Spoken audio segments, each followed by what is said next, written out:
नागपूरच्या दक्षिणेला असलेले चंद्रपूर हे जिल्ह्याचे ठिकाण म्हणजेच गोंड राजांची पूर्वीची राजधानी होय. खांडक्या बल्लाळशाह या गोंड राजाने चंद्रपूर येथे राजधानी वसवली आणि चंद्रपूरच्या किल्ल्याची पायाभरणी केली. राजा खांडक्या बल्लाळशाहच्या मृत्यूनंतर त्याचा मुलगा हिरशहा आणि पुढे धुंड्या रामशहा यांच्या कारकिर्दीमध्ये किल्ल्याचे काम पूर्ण झाले. चंद्रपूरच्या किल्ल्याला जटपुरा, बिनबा, पठाणपुरा आणि अंचलेश्वर असे 4 दरवाजे आहेत.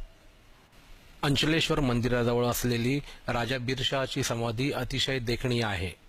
असे भव्य स्मारक विदर्भामध्ये दुसरे नसावे.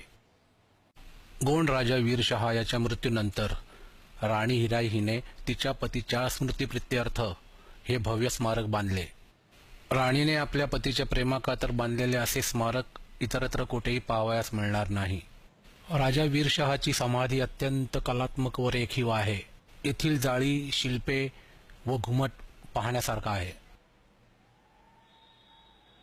या स्मारकातील बाहेरील दरवाजांवरील कमानी व त्यांचे सौंदर्य अप्रतिम आहे आणि इतक्या वर्षांनीही ही कलात्मकता टिकून आहे हे विशेष.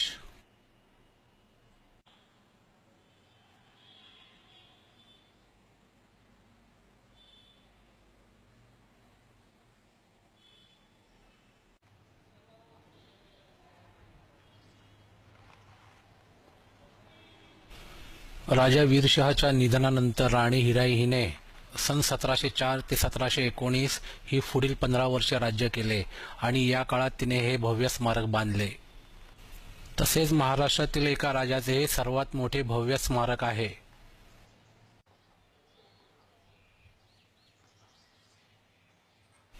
स्मारकावरील भिंतींवर गोंड कलेचे चांगले नमुने पाहावयास मिळतात. यात स्त्रियांचे शिल्पे व गोंड राजांचे राजचिन्ह पाहावयास मिळते.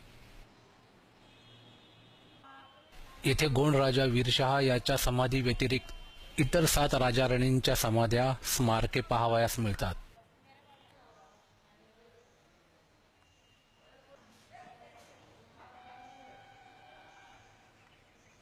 शौर्याचे प्रतीक म्हणून हत्तीवर आरूढ झालेला सिंह हे राजचिन्ह गोंड राजवटीने स्वीकारले होते.